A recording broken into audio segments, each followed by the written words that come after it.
Il est merveilleux notre Dieu. Bien-aimé, je ne sais pas si tu te rends compte de l'amour de Dieu pour toi, pour ta vie. Dieu nous aime, bien-aimé. Il nous aime tellement. C'est pourquoi il a voulu que vous et moi nous soyons en ces lieux. Alléluia. Et que ce moment, il soit le seul maître. Lui, il est le maître des temps, des circonstances. Lui qui nous donne de la matière pour son peuple. Et je voudrais que lui seul puisse me conduire aussi, que je disparaisse.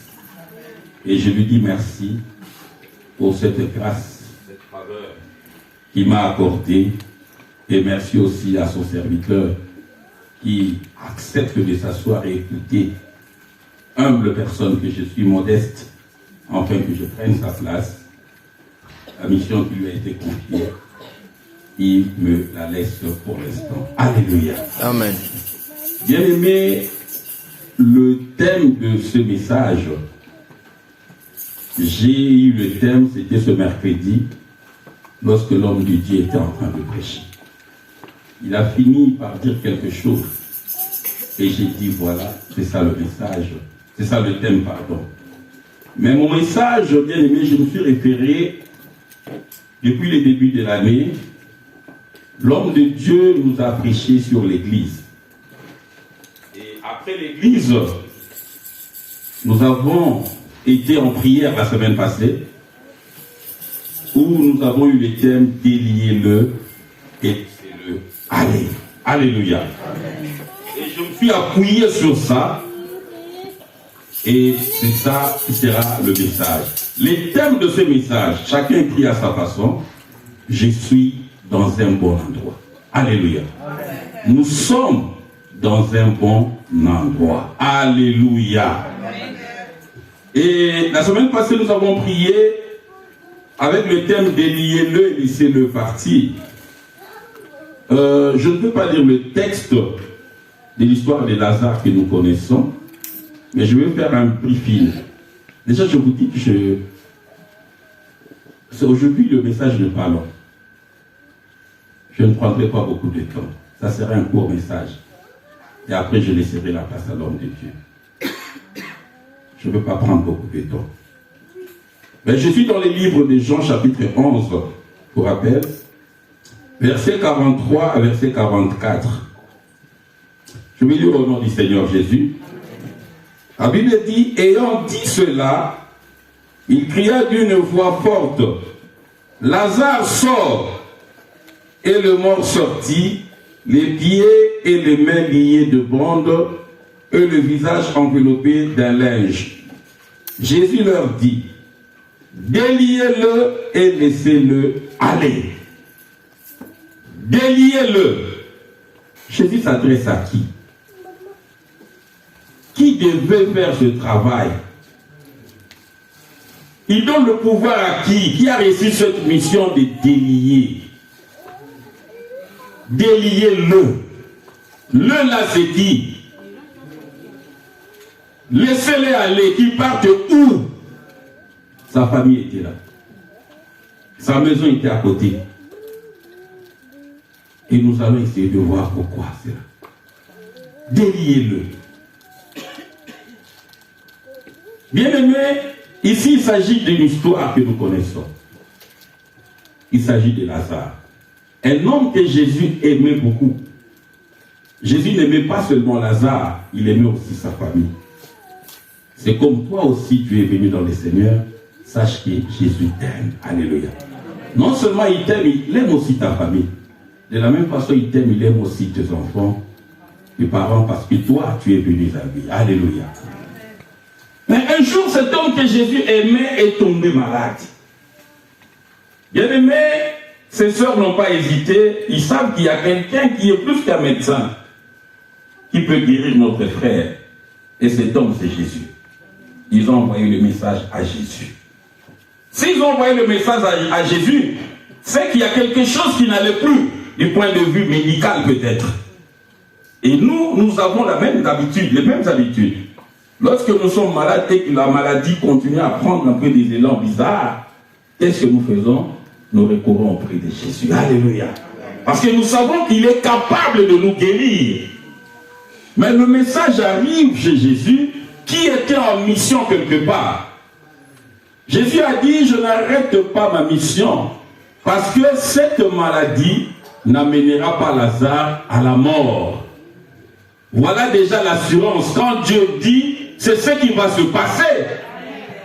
Ça ne l'amènera pas à la mort. Mais qu'est-ce que nous croyons après, bien-aimés? Lazare est mort. Quelle contradiction! Jésus-Christ qui dit cette maladie ne l'amènera pas à la mort, mais on apprend que cette même personne est décédée. Bien-aimé, peut-être qu'il y a une situation dans laquelle tu te trouves, tu traverses un moment difficile. Et pourtant, Dieu avait déjà parlé sur ta vie. Dieu t'avait déjà dit la fin de cette histoire. Mais les choses vont à l'encontre de ce que Dieu avait dit. Tu es désespéré. Tu te demandes, est-ce que Dieu peut faire encore quelque chose? Bien-aimé, la Bible dit ce qui est impossible aux hommes est possible à Dieu. Alléluia. Ils étaient perdus. Il nous a trompés. Il y a des gens qui, parfois, moi j'ai entendu, nous avons beaucoup sibisso. Il y a des gens qui le disent. Mais il faut s'accrocher à ce que Dieu a dit. Si la famille s'était accrochée à ce que... Je sais que ce n'est pas facile. Parce que la personne est décédée. Et quand Jésus a appris cela, il a dit, notre ami dort. Nous allons faire quoi? Nous allons aller le faire quoi? Le réveiller.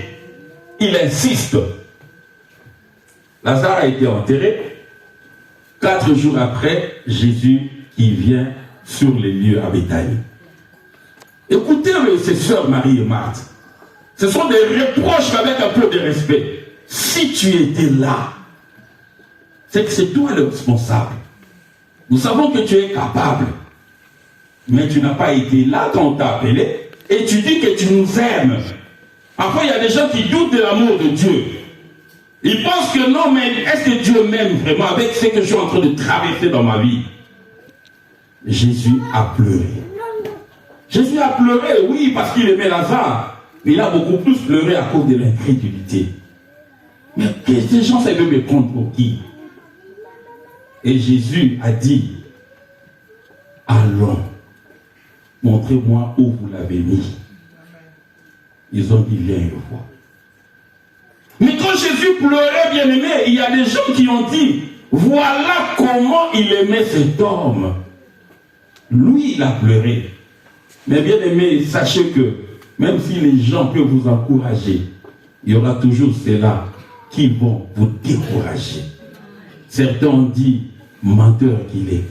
Lui qui a ouvert les yeux aux aveugles, il a fait des choses, il ne pouvait pas empêcher celui qui dit son ami, qui ne meurt pas. Voilà, il est mort, il vient là, il dit, montre-nous où il est. Tout qui n'est pas. Ils sont allés devant le tombeau. Jésus dit ceci, Père, je sais que tu m'as toujours exaucé. Et je sais que tu vas m'exaucer, mais à cause de l'incrédulité de la foule ici, pour qu'ils sachent que je suis Dieu, je suis ton fils, c'est toi qui m'as envoyé. Alléluia. Bien-aimé, Dieu fera des choses dans ta vie pour montrer à ceux-là qui doutent que ton Dieu est puissant. Il fera des choses pour que ta situation change un jour. Parce qu'il est Dieu. Il ne vient jamais en retard. Parce que dans la vie de Dieu, il n'y a pas de temps, quoi. Lui, il est le maître du temps, c'est lui qui a créé. Et Jésus vient, il dit, ôtez la pierre. La première insistance, c'était la famille. Non, Seigneur. Les gens que vous croyez, que tu crois qui t'aiment toute leur vie. Quand tu meurs, quand quelqu'un meurt, nous pleurons parce qu'il ne veut pas mourir. On a appelé Jésus. Mais quand on dit ôter la pierre, personne ne veut parce qu'on ne veut plus de toi. Tu as couru, tu sens mauvais. Un jour. Alléluia. Mais Dieu, lui, ne fuira pas. Il ne te laissera pas. Il a insisté, Jésus, jusqu'à ce qu'ils ont ôté la pierre. Après, la Bible dit, il cria d'une voix forte, Lazare, sort! Et le mort sortit. les mains liées, les pieds liés et le linge sur le visage. Jésus a dit, on ne peut pas les laisser comme ça. Déliez-le et laissez-les aller. Et la question que je me suis posée maintenant, il a dit à qui de délier cet homme? Le monsieur qu'on devait délier là, est-ce que c'est Lazare? Parce que Lazare était mort, il était pourri et tout ça. Il n'existait plus. Comme je dis, il faut qu'il aille où? Est-ce que Jésus ici voulait seulement nous parler de la résurrection d'un homme qui est ressuscité? Il a prié, c'est où il y avait un autre sens. C'est pourquoi, bien aimé, nous allons dans la Bible. Éphésiens chapitre 5. Je vais lire à partir du verset 7. La Bible dit, d'ailleurs je viens au verset 6, que personne ne vous séduise par le vain discours, car c'est à cause de ces choses, donc je viens au 5, c'est mieux pour qu'on comprenne bien. La Bible dit, car sachez-le, Éphésiens 5, verset 5, aucun impudique, ou impur, ou cupide, c'est-à-dire idolâtre, n'a d'héritage dans le royaume de Christ et de Dieu. Bien-aimé, si vous marchez, bien-aimé, contrairement à la volonté de Dieu, la Bible dit, il n'y a pas d'héritage dans le royaume des cieux. Alléluia. Et il dit que personne ne vous séduise par de vains discours, car c'est à cause de ces choses, à cause de l'impudicité, à cause de l'idolâtrie, à cause de la mauvaise marche, que la colère de Dieu vient sur le fils de la rébellion. Alléluia. N'ayez donc aucune part avec eux. Bien aimé, il faut savoir avec qui tu peux marcher, avec qui tu peux collaborer. Il dit, n'ayez pas part avec ces gens-là. C'est pas moi qui le dis, c'est la parole. Il dit, autrefois vous étiez ténèbres et maintenant vous êtes lumière dans le Seigneur. C'est-à-dire, lorsqu'on n'est pas dans le Seigneur, on est dans le ténèbre. On a la lumière lorsqu'on vient à Jésus. Alléluia. Et il dit, marchez comme des enfants de lumière, car le fruit de l'esprit consiste en toutes sortes de bonté, de justice et de vérité. Examinez ce qui est agréable au Seigneur et ne prenez point part aux œuvres infructueuses des ténèbres, mais plutôt condamnez-le.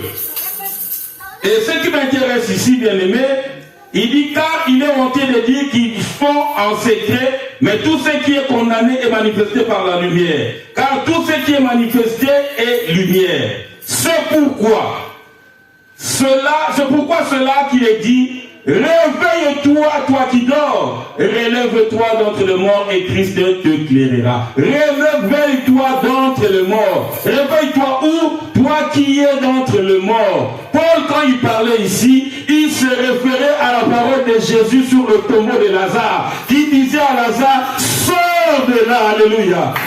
Lazare devait sortir d'où? Il devait sortir du tombeau où il y avait le mort. Il était d'entre les morts. C'est là qu'il devait sortir. Non seulement il devait sortir, il devait d'abord se réveiller, écouter la voix du Seigneur. Parce qu'il peut passer ici, Paul le dit, réveille-toi et relève-toi. Dans le sort de Jésus, il y avait réveille-toi et relève-toi. Alléluia. Amen. Pour que qu'il se puisse t'éclairer. Donc Paul s'est référé à cela. Et Jésus, quand il dit déliez-le, bien-aimé, il n'a pas dit quand Lazare était dans la tombe. C'est quand Lazare est sorti, quand Lazare a reçu la vie. C'est là, bien-aimé, qu'il dit déliez-le. On n'a pas délié le Lazare qui était avant, mais le Lazare qui est ressuscité. Alléluia. Amen. Et Paul ici, quand il nous parle, il fait référence à une personne qui a reçu Jésus. C'est la conversion, l'histoire de Lazare. Lorsque nous étions impudiques, nous étions idolâtres, nous étions tout ce que le monde, le point dit de ténèbres. On devait sortir de là pour avoir la lumière de Jésus. Quelqu'un qui n'a pas Christ, c'est comme quelqu'un qui est mort. Sans Jésus, on est mort. On est d'entre les morts. Dans les ambiances, tout ça en meurt. Il a fallu un jour qu'on écoute la voix du Seigneur. Pendant qu'on est des morts, on a entendu. Mais lorsque tu entends la voix de Jésus, qu'est-ce qu'il faut faire? Tu dois te relever. Et tu dois te relever faire quoi? Abandonner ce que tu faisais et quitter. C'est à ce moment qu'on pourra te délier. On ne délie pas un mort. Donc déliez-le. Le c'est le Lazare ressuscité. C'est pourquoi à la conférence je vous ai dit que la délivrance ne précède jamais la conversion. La délivrance ne précède jamais la résurrection. Une personne qui est convertie, d'abord il reçoit Jésus, c'est après, quand il quitte le monde de mort, de péché, il dit j'abandonne. Jésus, aujourd'hui je décide que ma vie soit conduite par toi. Je quitte les ténèbres. C'est à ce moment qu'on peut les délivrer. Il dit laissez-le aller. Pourquoi il ne dit pas laissez-les libres? Parce que sa famille était là, ses amis étaient là. Laissez-les aller. Allez où? Jésus voulait simplement dire qu'on les laisse évoluer. Parce qu'on les laisse dans cet état-là avec des bandes, il sera inutile. Alléluia. Donc quelqu'un qui reçoit Jésus-Christ, bien sûr tu as eu la vie. Mais si tu n'es pas délivré, c'est pourquoi nous voyons des gens, il a reçu Jésus, mais sa vie ne change pas. Parce qu'il a toujours des bandes. Il vit toujours son ancienne vie. Ici, prédicateur ou fils de Dieu. Mais là-bas, quand on rentre dans la cité, c'est toujours la même vie. Ce n'est pas sa faute. Parce qu'il n'est pas délié. Alléluia. Donc on délie pour évoluer dans la vie. Tu as reçu Jésus et ta vie doit changer. Tu dois être béni. On doit voir la différence entre ceux qui servent Dieu et ceux qui ne le servent pas. Mais si cette différence il n'y a pas, on se pose la question de savoir est-ce que j'ai été délié? Alléluia. Mais qui devait délier? Qui sont ces gens à qui on a donné le mandat, la mission de délier les autres? Bien aimé, ces gens-là existent. Dans le cas de Lazare ici, est-ce qu'on avait demandé à Marie et Marthe de délier leurs frères? Je ne pense pas. Jésus, partout il allait, il se promenait avec ses disciples. Il accompagnait Jésus. Bon, peut-être que Marie et Marthe, à cause de l'émotion, est-ce que Jésus a dit aux gens qui étaient là, les gens du quartier, ceux qui suivaient? Déjà, ces gens étaient en contestation avec Jésus. Quand il est venu, lui, il ressuscite le mort. Mais qu'est-ce qu'il a fait? Qu'est-ce qu'il veut nous prendre la tête? Qu'est-ce qu'il va... Ils ont douté. Et Jésus ne pourrait plus revenir à ces gens-là. Il a donné la mission aux ministres de Dieu, les gens qui étaient à côté de lui. C'est à eux que Jésus a donné le pouvoir. Le pouvoir de délier les hommes qui sortent du tombeau. Les gens qui étaient dans le péché. Lorsqu'ils viennent, ce sont les ministres de Dieu qui ont ce pouvoir de délier. Mais le pouvoir n'est pas à ta famille. Ce n'est pas ta famille qui va te délier. Tu as des soucis dans ton mariage. Tu dis, on doit appeler les oncles, il faut une réunion pour qu'on trouve une solution. Bien aimé, tu es en train de perdre le temps. La solution, ce n'est pas les oncles, ce n'est pas la famille. La solution, c'est Jésus-Christ. Alléluia. Déliez-le. Et ce sont les ministres de Dieu qui ont exercé, qui ont accompli cet ordre de Jésus. C'est pourquoi, bien aimé, le texte d'aujourd'hui, ce n'était pas encore le texte d'aujourd'hui. Nous sommes dans le livre de Luc, chapitre 10, à partir du verset 25. Alléluia. Luc, chapitre 10, à partir du verset 25. Je vais lire au nom du Seigneur Jésus. Je ne serai pas long, j'ai dit. La Bible dit, un docteur de la loi se leva et dit à Jésus pour l'éprouver. C'est le bon samaritain, nous connaissons. Même lorsqu'on était encore à l'église catholique, tout le monde savait, on nous montrait, nous à notre époque, on montrait des films sur le bon samaritain et tout ça. Et tout le monde connaît ce texte-là. C'est pourquoi je ne reviens pas vraiment. Je l'ai dit. Un docteur de la loi se leva et dit à Jésus pour l'éprouver, « Maître, que dois-je faire pour hériter la vie éternelle ?» Jésus lui dit, « Qu'est-ce qui est écrit dans la loi?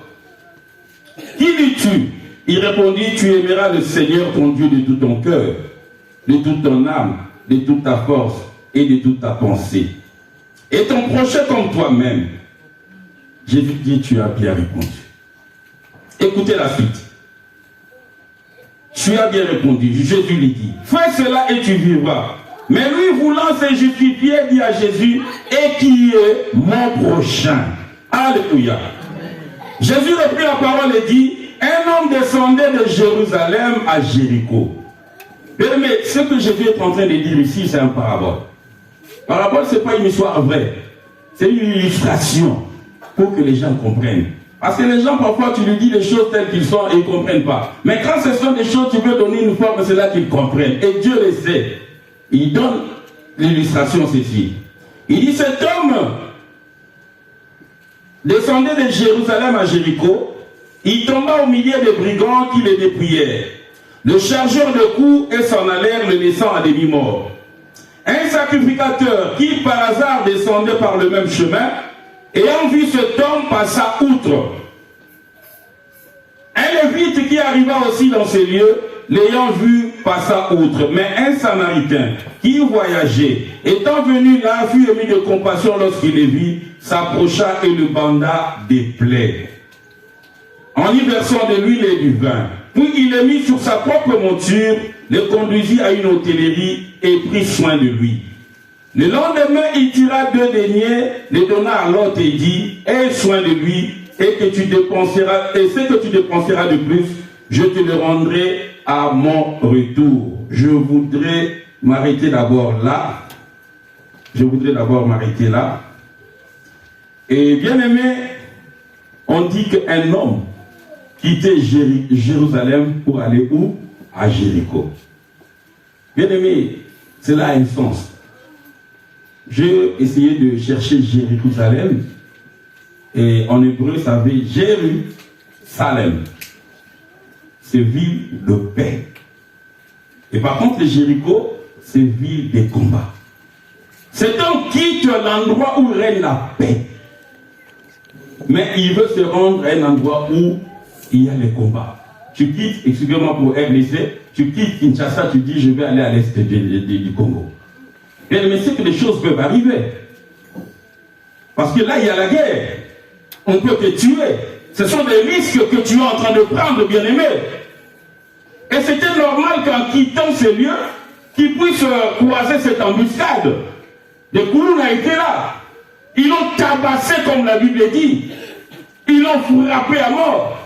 Il y a des endroits où tu ne peux pas aller. Je me rappelle même ici en France, à l'époque, je vivais en Suisse. Nous sommes venus pendant les fêtes de Nouvel An avec un ami qui avait épousé une Suissesse à l'époque. Et à ce moment, il y avait la nouvelle voiture Renault 25. Nous avons traversé la frontière, nous sommes venus ici. On s'est retrouvé à Tartéré. On ne connaissait même pas Tartéré, c'était Cocorbet. On est resté pendant la fête et tout ça. Ça, c'est juste un exemple, mais vite. À 5 h du matin, on sortait fatigué parce qu'on devait aller se reposer quelque part et reprendre la voiture. Entre-temps, la femme blanche ne savait pas qu'on était à Paris. Il croyait qu'on était seulement en Suisse. Et quand on sort, on voit des pompiers partout. Cette voiture a été brûlée. On dit, quand le plan d'immatriculation n'est pas d'ici, pendant le nouvel an, on va brûler. Mais nous, on est resté par terre, on ne savait pas quoi faire. La voiture a été brûlée parce que nous avons quitté un endroit qui était mieux. Nous sommes venus dans un endroit où il y avait des brigands. On était à Jéricho. Alléluia. Cela veut dire quoi, bien aimé? Cela veut dire que quand on quitte Jéricho pour aller à Jérusalem à Jéricho, c'est comme quelqu'un qui quitte la présence de Dieu. Quelqu'un qui quitte, bien, qui abandonne le Seigneur pour retourner dans le monde. Bien aimé, ce diable-là qui tu chasses tous les jours. Au nom de Jésus, c'est pourquoi nous aimons le feu. Mais un jour, tu dis, j'abandonne la voie du Seigneur et tu vas retourner un peu dans le monde. Bien aimé, il va te frapper d'abord. Avant de t'accueillir, il va te frapper, il va te rendre la vie dure. Parce qu'il sait que ce temps, même ces démons qui vont commencer, parce qu'ils ont cette mission, bien aimé. Mais la Bible dit, la première personne qui a été dépouillée, la première personne qui est passée, c'est un sacrificateur. Un homme de Dieu. Cet homme revenait certainement du culte, fatigué. Il arrive, il voit cet homme par terre, fatigué, le temps avec du sang. Comme c'était quelqu'un qui était de Dieu, il devait normalement secourir. Il regarde de gauche à droite, il dit, mais je suis fatigué. Hein. Si j'appelle la police vient ici, la première personne à retenir, ça sera moi. Ici, c'est comme ça. Tu découvres un mort, c'est toi, les investigations vont commencer par toi, comment tu l'as trouvé, toute une journée, il a dit non, quelqu'un d'autre le fera. Il est passé. La deuxième personne, c'était un lévite, toujours un serviteur de Dieu. Lui aussi, il s'est dit la même chose. Quelqu'un d'autre le fera. Bien aimé, même le monde les condamne, non-assistance à personne en danger. Et pourtant, la personne, la Bible dit, a été laissée à demi-mort. Et la troisième personne fut le bon samaritain. Mais je me suis posé la question, pourquoi on l'appelle bon? Pourquoi pas seulement samaritain? Si on l'appelle bon samaritain, on a comprendre que tous les samaritains n'étaient pas bons. Tout n'était pas bon. C'est que celui-là, vraiment, c'est un bon samaritain. Pourquoi bon, bien-aimé? Parce que Jérusalem et les gens de Samarie ne s'entendaient pas. Et rappelez-vous, quand Jésus-Christ avec la femme samaritaine, Jésus a dit donne-moi de l'eau. Il a dit toi qui es juif, tu me demandes entre les juifs et nous, le courant ne passe pas. Mais cet homme bien-aimé, il n'a pas tenu compte de cela. Il a vu seulement qu'il y a un homme qui était en train de mourir. Il dit non, il faut que je puisse secourir cet homme. Est-ce que cet homme n'est pas bon? Ton ennemi qui est en train de mourir, tu vas secourir cet ennemi. Qu'est-ce qu'on dira de toi? C'est que tu as un bon cœur. Alléluia. Amen. Alors bien aimé, il a bien vu que c'était un juif. Il a dit je m'en fous de tout ce qu'il y a entre eux et nous. Mais moi, comme je suis un bon, je vais faire quelque chose. Je vais simplement aider cet homme, faire le premier soin. C'est ça qui nous a été demandé. Nous qui faisons des secourismes, nous savons que, bien aimé, la première des choses, c'est de donner le premier soin. Et ensuite, les pompiers viendront. Ou voilà, c'est comme ça qu'il faut faire dans un premier temps. Alléluia. Alors cet homme, bien aimé, il a fait quelque chose. Il s'est arrêté. Mais si on dit qu'il était bon, bien aimé, en plus d'être juif, on peut dire qu'il était un étranger. C'est un étranger par rapport aux juifs. Les propres frères, bien aimé, tes propres frères peuvent t'abandonner un jour. Les frères, les Lévites, c'était le frère, c'était le sacrificateur, puis les hommes de Dieu. Ils l'ont abandonné.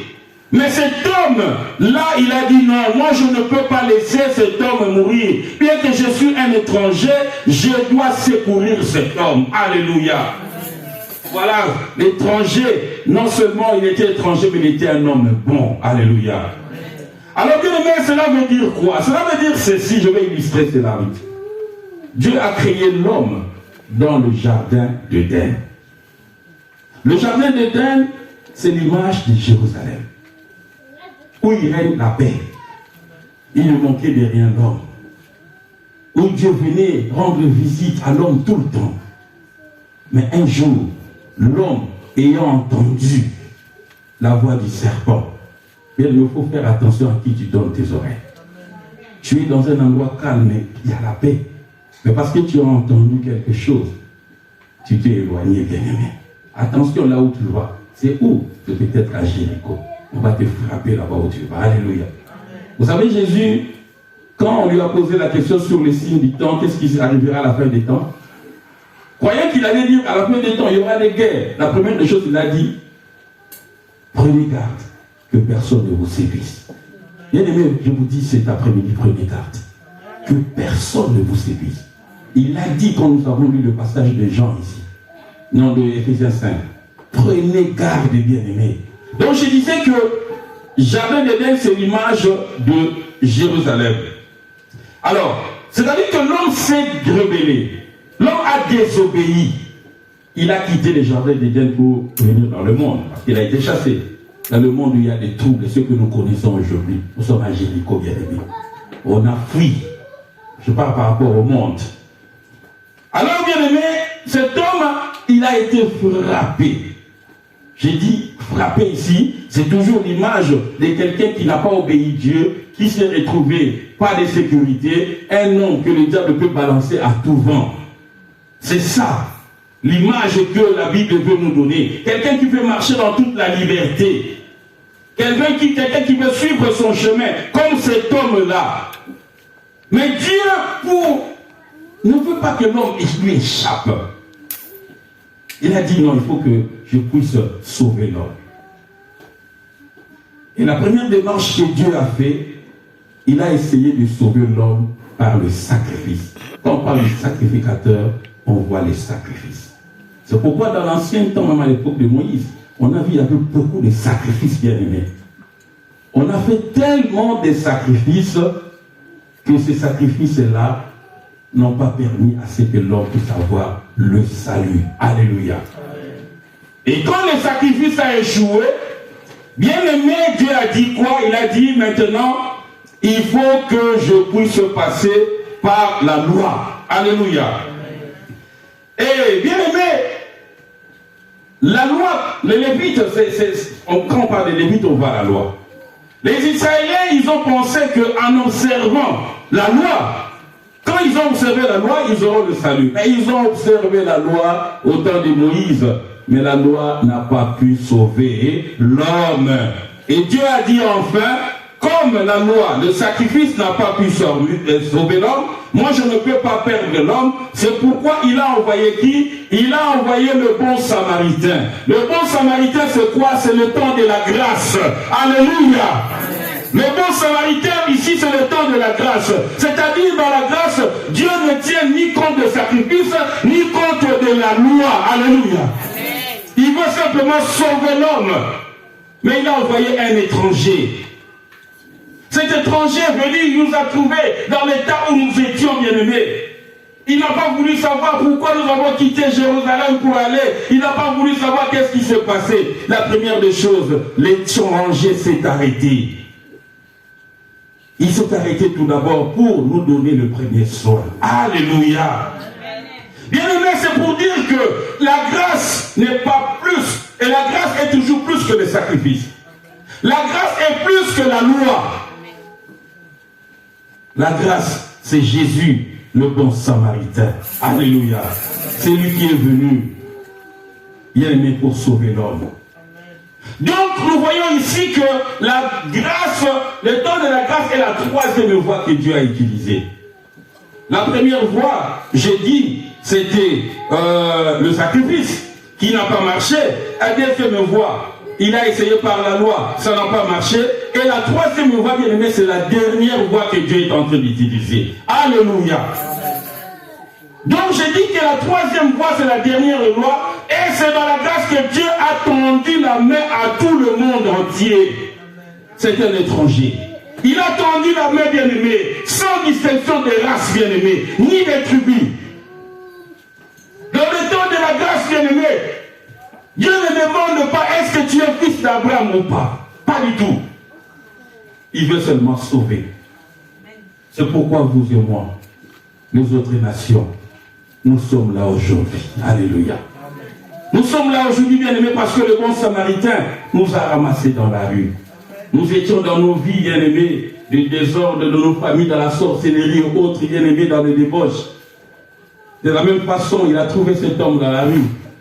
Il nous a ramassés lorsque nous étions encore pécheurs, bien aimés. Le bon samaritain n'est pas notre frère. Mais le bon samaritain, malgré qu'il était étranger, ce qui a manifesté en lui, c'était sa bonté. C'est un homme qui est bon. C'est pourquoi on a dit le bon samaritain. À cause de sa bonté, bien aimé, il a trouvé nous dans cet état délabrement total, où on devait mourir. Il s'est arrêté. La Bible dit, il a arrêté, il a bandé nos plaies, il nous a donné le premier soin. Mais pourtant, le bon samaritain, c'était un voyageur. C'est quelqu'un qui voyageait, il avait une destination. C'est pas là où il devait s'arrêter, bien aimé. Mais il a dû stopper son voyage. Il s'est arrêté, bien aimé, pour te donner, toi et moi, le premier soin. Ce voyageur. Bien aimé, Jésus-Christ était venu comme un voyageur. Jésus-Christ était de passage pour Israël. Il était de passage, mais il a simplement jeté un coup d'œil pour les autres nations. Il nous a tendu la main. Alléluia. Oh Jésus! Alors, bien aimé, ce bon samaritain prend la personne. La Bible dit, il le met sur la monture. Il dit, mais si je laisse cette personne ici, les bandits reviendraient, ils vont la sauver finalement. C'est comme Lazare, on ne peut pas le laisser lier. Il faut qu'il évolue. Il a dit, qu'est-ce que je vais faire? Alors il décide de l'amener chez un hôtelier. Il va chez l'hôtelier et il dit, tu peux me garder cet homme? Tu peux me le garder? Prendre soin de lui? L'hôtelier regarde, mais comment? Moi aussi je ne le connais pas. Je l'ai trouvé, tout ça, mais l'hôtelier prend. Il donne l'argent, une caution. Il dit, prends soin de cet homme. Soigne-le. Moi je voyage et continue ma route, mais je reviendrai. Quand je reviendrai, c'est que tu auras dépensé de plus. Moi, je te le rendrai. Je te donnerai. Alléluia. Je te payerai. Et je disais que je me suis référé par rapport au message du pasteur sur l'église et après sur délier-le. L'hôtel ici, c'est quoi? C'est l'église. L'hôtelier, c'est le ministre de Dieu. Alléluia. Alléluia. Et l'homme ramassé dans la rue, c'est vous et moi. Nous avons été ramassés. On nous a déposés chez l'hôtelier, dans un hôtel. Et Jésus, quand il reviendra, il nous trouvera où? Dans l'hôtel. C'est là qu'il viendra régler ce compte avec l'homme de Dieu. Parce que nous sommes confiés à lui. C'est pourquoi il dit que les hommes de Dieu, ils veillent sur vos âmes. Parce que nous ne sommes pas... Alléluia. Et c'est à lui de prendre soin conformément à ce que Jésus lui a dit. Cet homme qui était malade n'a pas entendu ce que Jésus a dit au ministre de Dieu, à l'hôtelier. C'est lui seul qui sait ce que le Christ lui a dit. Donc il a dit, je veux payer cela. Donc bien aimé, l'église, nous sommes à l'église, c'est pour que les hôteliers, qui sont les ministres de Dieu, prennent soin de nous. C'est eux à qui on a remis cette mission. On a confié par eux la mission. Qui prennent soin de vous et moi, bien aimés. C'est pourquoi quand Jésus disait, déliez-le, il ne pouvait pas dire ça à Marie. Il ne pouvait pas dire ça à n'importe qui. Il a donné cette mission à ses serviteurs. C'est à eux de faire le travail, bien aimé. Il a dit aux hôteliers qui étaient ses ministres, ses disciples, déliez cet homme, alléluia. Bien aimé, Jésus a laissé cet homme, comme je vous ai dit, chez l'hôtelier, pour prendre soin de cet homme, bien sûr, mais il a laissé également une caution. La caution, c'est quoi, bien aimé? La caution, ce sont les grâces et les dons que nous recevons de la part de Dieu. Il dit, je te laisse, mais pas comme ça. Il te confie ce que lui a. Je te donne ce pouvoir, les dons, les grâces. C'est-à-dire, les hommes de Dieu, quand ils prient, tout ce qu'ils font, ce n'est pas eux, bien aimés. C'est des grâces que Dieu a mis en eux. C'est ça qui se manifeste. Donc, la délivrance et tout ça, ce sont des capacités que Dieu a mis à l'homme de Dieu. Ce n'est pas pour eux, ce n'est pas pour les hommes de Dieu. C'est pour nous, les dons qui sont à eux. Et d'ailleurs, nous allons voir dans 1 Pierre. Je vais lire 8. 1 Pierre chapitre 4, verset 10. La Bible dit, attendez, à partir du 9. Exercez l'hospitalité les uns envers les autres sans murmurer. Comme des bons dispensateurs des diverses grâces de Dieu, que chacun de vous mette au service des autres le don qu'il a reçu. Tu as reçu le don, c'est pour le mettre au service des autres. Parce qu'on a remis l'hôtelier devant toi, bien-aimé, et on a remis la personne qu'on a, la victime, à toi, à l'hôtelier, pour que tu prennes soin de cette personne. Donc je disais que ce sont des grâces, ce sont des dons qu'on a mis à nous. Donc c'est chacun que les hommes de Dieu mettent ça au service des autres, bien-aimés. Mais le bon samaritain a ajouté.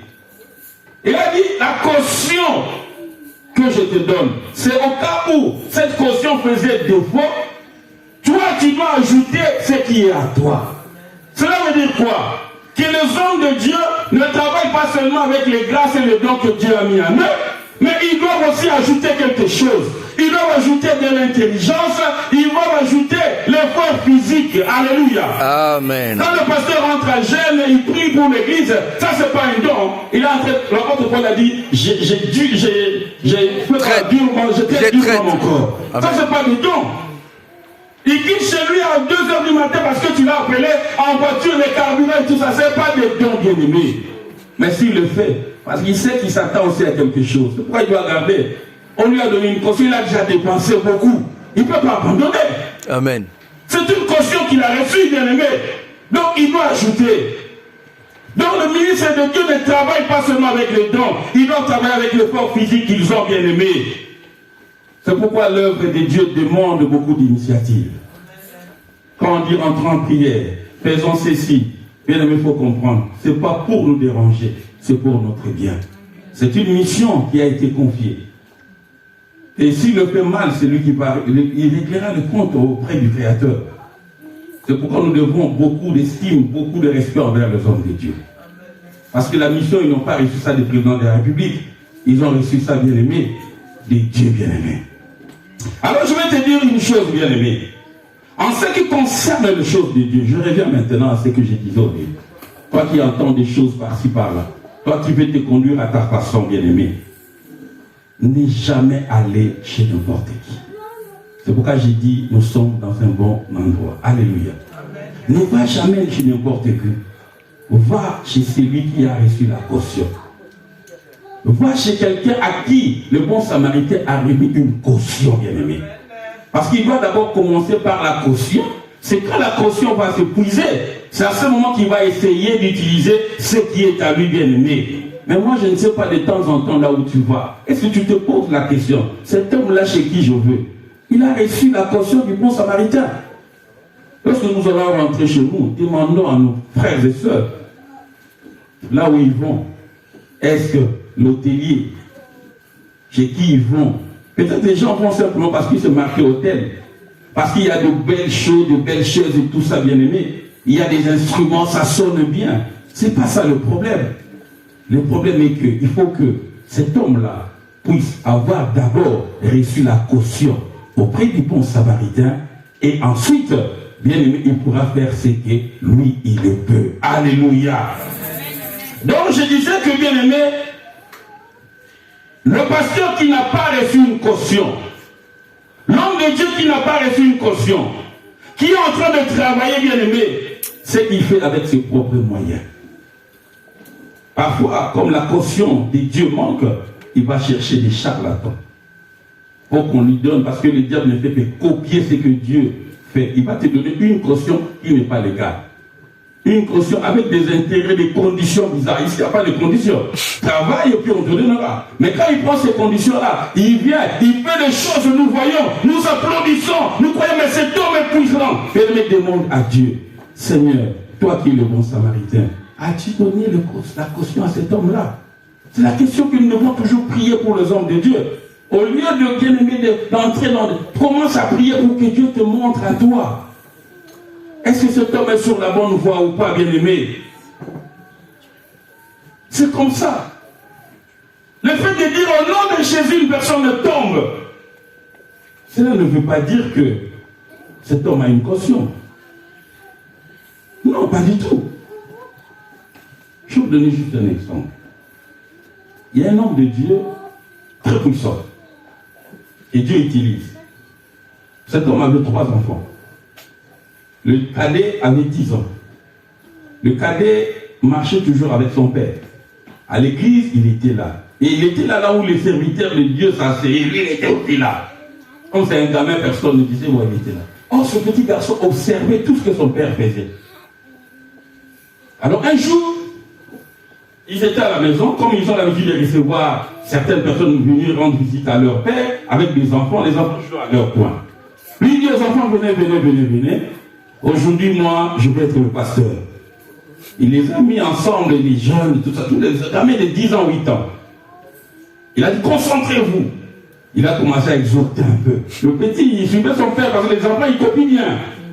À un moment donné, il dit, levez-vous. Le petit se concentre, il passe. Il dit, recevez. Du coup, fouille à une jeune fille de 8 ans qui est tombée, tout ça. Et du coup, les esprits parlaient à travers la petite. Qui es-tu? On comprend ça. Moi, je ne m'intéresserai pas. Je venais de dire. Le petit l'a regardé. Mais c'est quoi ça? Il s'approche de l'autre, le petit a dit non. Le petit a fouillé. Au lieu d'aller appeler son papa, il n'appelle même pas son père. Les autres étaient là, ils disent non, on va aller appeler les parents là-bas. On appelle le papa, il dit qu'est-ce qui se passe? Le papa vient, n'ayons peur. Il dit, ah bon, c'est ça. Mais qu'est-ce qui s'est passé? C'est votre fils. Le papa a dit non, je vais me mettre au travail. Il a appelé les autres qui étaient là, ils se sont mis au travail, ils ont prié, ils ont chassé, Kaïtatamasi, la banane à Ekara, des choses comme ça. Bien aimé, quand c'était fini, la question que moi je veux te poser, est-ce que ce petit garçon, il avait reçu le mandat? Est-ce que ce petit garçon avait reçu la caution du bon samaritain? Mais c'est simplement parce qu'il a utilisé le Jésus que son père utilise.